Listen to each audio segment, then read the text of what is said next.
Assalamualaikum warahmatullahi wabarakatuh. Kembali lagi di Keramat Sahur. Kita kali ini bersama Mang Bohem, santri asal Majalaya yang mondok di Katapang, yang dulunya di Al Halim. Bagaimana nih kita akan berbincang tentang santri, kedudukannya di masyarakat. Perkenalkan dulu. Perkenalan nama saya Bohem. Sebenarnya nama aslinya Ilham Alwasi, tapi sering dipanggil Bohem, jadi lebih baik dipanggil Bohem aja. Iya, Mang Bohem ya. Iya. Menemani Kang Prabu dalam membahas, membedah, meneliti tentang apa itu santri dan bagaimana kedudukannya di mata najwa masyarakat begitu. Gimana nih soal santri, pengalaman dulu ketika mondok? Ya, kalau pengalaman mondok sih gak beda jauh mungkinnya sama orang-orang santri pada umumnya, karena ya untuk santri paling ngaji, sholat, ya yang seperti itu. Yang membedakan mungkin ada yang rajin sama yang tidak, dan kebetulan saya termasuk kepada yang tidak. Iya. Karena sering tidur gitu. Iya, betul. Dan ini nih manfaatnya ketika di pesantren itu apa dibedakannya dengan yang tidak mondok? Manfaat sungguh banyak ya, terutama dalam hal pergaulan, mengingat kita di zaman modern ini, di zaman dimana budaya asing sudah memasuki budaya lokal, sehingga budaya lokal pun sudah teralihkan oleh budaya asing, dan kita terjaga gitu dari pergaulan bebas, dimana sekarang orang-orang itu menganggap bahwa seseorang yang melakukan kejahatan itu lebih keren daripada seseorang yang melakukan kebenaran. Ngeri. Iya, ngeri pisan. Ngeri ya, dan orang bangga gitu dengan dosanya itu. Iya, bangga. Padahal itu kan sudah jelas gitu. Jangankan di dalam agama Islam, di dalam negara pun sudah jelas bahwa apa yang mereka lakukan itu tidak baik. Contoh seperti balap liar. Ya, yang seperti itulah, kalian pada paham. Mantap ya. Jadi memang ketika manfaatnya terasa begitu banyak teman yang jauh di pondok itu bisa bersama, beda kabupaten, beda daerah, itu bisa menambah silaturahmi, juga menuntut ilmu akhirat maupun dunia, yang melatih mandiri juga. Dan ini nih suka ada bagaimana ya ketika di pondok itu kan beda dengan orang yang di rumah nih. Perasaannya seperti apa ketika jauh bersama orang tua, jauh dengan cita-cita ya, yang memang ingin mewujudkan cita-citanya selain mondok, itu bagaimana nih perasaannya? Apakah sedih atau merasa terbebani, terkurung di kobong itu, gimana nih? Mungkin untuk orang yang baru pertama masuk pondok, apa yang saya rasakan, rindu itu jelas pasti ada, tidak betah, ingin pulang, ingin kembali lagi bersama orang tua.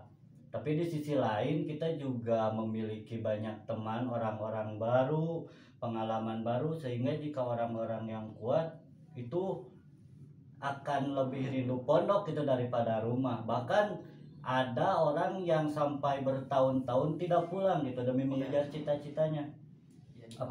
Iya. Apalagi di zaman sekarang pondok pesantren itu kan sudah disahkannya, sudah ada undang-undangnya pondok pesantren itu. Betul. Jadi iya, tidak perlu khawatir gitu untuk seorang santri untuk masa depannya, karena menunjang banget gitu. Malahan sekarang banyak santri yang jadi S1, S2, S3, S telur, S cendol, dan SS yang lainnya. Iya.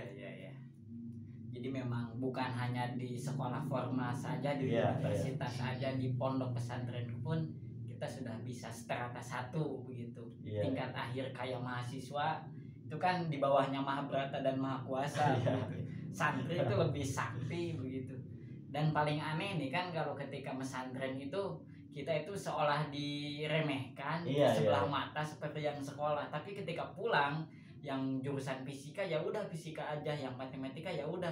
Tapi kalau santri kan yang namanya selamatan, yang namanya hitanan, yang namanya nikahan, pasti itu semua dengan santri. Iya. Makanya tapi tidak sedikit juga masyarakat yang menganggap sebelah mata itu seperti ini. Ketika seseorang pulang dari pondok, ketika orang pondok itu seorang santri itu jarang ke masjid karena suatu alasan, masyarakat akan beranggapannya itu seperti kenapa sih katanya santri tapi tara ke masjid. Iya. Tapi ketika seorang santri rajin beribadah, rajin ke masjid, itu dinyinyir juga sama para tetangga, sama para masyarakat. Baru juga mesantren 1 tahun 2 tahun udah sok-sokan, udah sok alim, sok suci. Jadi kami juga bingung gitu kepada masyarakat, padahal kan kalau kita sudah pulang anu dititah yang dititah no yang disuruh ngarit santri, yang disuruh ngaji santri, yang disuruh memandian mayit santri. Hampir semuanya sama santri. Saya tidak pernah tuh mendengar ketika ada orang yang kesurupan manggilnya dosen. Tapi yang dipanggil santri lagi. Tapi mengapa gitu? Santri selalu dianggap sebelah mata. Padahal kan peranan seorang santri di lingkungan masyarakat itu sungguh sangat besar. Iya, berbanding terbalik ya, padahal santri itu multifungsi. Iya, gitu. Segala bisa gitu. Jadi memang pandangan sekarang nih kedudukan santri menurut Mang Bohem seperti apa di masyarakat ini?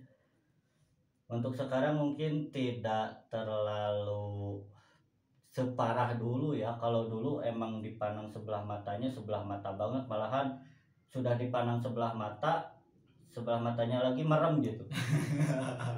Kalau dulu seperti mungkin untuk sekarang dikarenakan wakil presidennya juga seorang santri ya, jadi mantap. Lebih terbukalah kepada santri karena mereka juga sadar bahwasanya suatu saat mereka juga bakal butuh santri. Wakil presiden, wakil gubernur, iya. Bahkan ada yang dari gubernur, MPR, DPR, semua itu berawal dari santri dulu begitu. Iya. Jadi jangan takutlah kalau untuk mondok begitu. Dan sekarang itu zaman dulu itu sebenarnya bukan dulu sekali, kalau misalkan pada zaman reformasi atau zaman ya Mbah Hasyim Asy'ari ya sebagai pelopor Nahdlatul Ulama, semua orang tua ingin pesantren. Tapi untuk sekarang nih generasi Z dari 2000, zaman 2000 sampai sekarang terlihat sebelah mata begitu. Baru ada perubahan menteri, terus perdana menteri, dari menteri agama pun kan itu asalnya santri. Kemarin kan ada menteri agama yang memang bukan berasal dari santri begitu. Nah itu. Jadi solusinya nih supaya masyarakat, ibu bapak, semua yang ada di sini ingin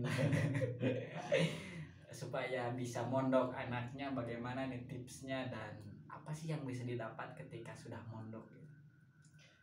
Untuk tips mungkin itu balik lagi kepada orang tua dan lingkungannya ya, karena sulit gitu kalau lingkungannya sudah jauh dari orang-orang yang ngerti agama gitu.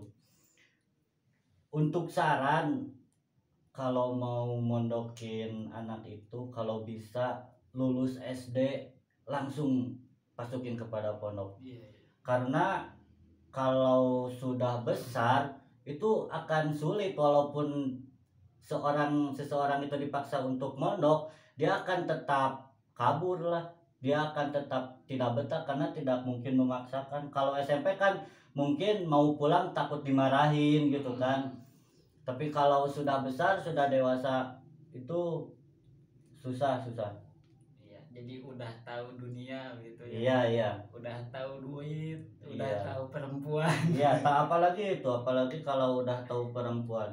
Jangankan seseorang yang belum pernah mondok, seorang santri saja jika sudah tahu kepada perempuan maka talaran itu akan buyar. Iya betul. Kan ada kalam ulama juga kan. Iya. Jadi qatul ilma baina panaya gitu. Jadi ketika putusnya ilmu itu di antara dua paha wanita gitu. Nah itu. Jadi memang sekarang ya khususnya belum mayoritas ketika orang itu ingin memesantrenkan anaknya. Betul. Kebanyakan orang itu ingin mesantrenkan anaknya jarang. Jadi lebih kepada ingin sekolah tinggi-tinggi. Iya. Gitu. Buat apa sekolah tinggi-tinggi kan ingin jadi tower. Nah itu. Padahal ya kalau diingat-ingat banyak itu lulusan pesantren yang sekarang menjadi direktur, mempunyai perusahaan, sebagaimana yang tadi disebutkan bahwa ada juga orang yang menjadi pejabat itu seorang santri gitu. Jadi tidak menutup kemungkinan juga seorang santri bisa lebih sukses daripada orang yang tidak mesantren. Tuh. Di pesantren kan ada pembenahan karakter. Iya. Menemukan jati diri, terus belajar mandiri. Insya Allah santri itu disuruh ke gunung, ke hutan itu bisa pulang. Beda dengan yang sekolah aja. Iya. Gitu. Tapi beda dengan anak gunung pasti bisa gitu ya. Ya, closing statement nih tentang santri seperti apa? Tentang santri itu kalau menurut saya orang yang mulia ya, yang dimana mereka berani mengorbankan waktunya demi mengejar cita-citanya. Tidak seperti orang-orang luar yang mana masih mengikuti keegoannya gitu, ego ingin main, ego ingin pacaran, tapi seorang santri itu bisa menahan dari semua itu. Padahal kan sekarang lagi rame-ramenya ya yang pacaran pinggir jalan gitu. Biar ganteng jemput dia. Iya. Padahal seorang santri menurut saya mulia banget. Jadi untuk kalian para santri jangan putus asa, masih banyak harapan kalian untuk sukses. Iya betul. Sukses ya, dapat ilmu agama juga dapat ilmu dunia. Iya. Kalau closing saya pribadi ya, kan bahwa dalam hadis itu kan al ulama warasatul anbiya gitu. Ulama tanpa bisa dicetak itu tanpa ada santri gitu. Berarti ulama itu dulu santri dulu. Berarti yang penerus ulama itu sebenarnya santri. Penerus nabi itu santri. Sebelum jadi ulama pasti santri dulu. Nggak ada yang langsung jadi ulama. Jadi wali bisa, jadi orang soleh. Tapi jadi ulama itu nggak bisa begitu. Nah itu saja yang bisa disampaikan. Mudah-mudahan bermanfaat juga. Yuk kita mondok, apalagi di pondok pesantren Nurul Bari Al-Masoli. Ya, salam-salam juga buat keluarga Nurul Bari Al-Masoli, keluarga Satria Sunda Sakti, dan juga pelajar Nahdlatul Ulama Ketapang, Margahayu, Majalaya, dan lain sebagainya. Yuk, itu saja. Mohon maaf apabila banyak kesalahan. Wallahul muwaffiq ila aqwamit thoriq. Wassalamualaikum warahmatullahi wabarakatuh. Waalaikumsalam warahmatullahi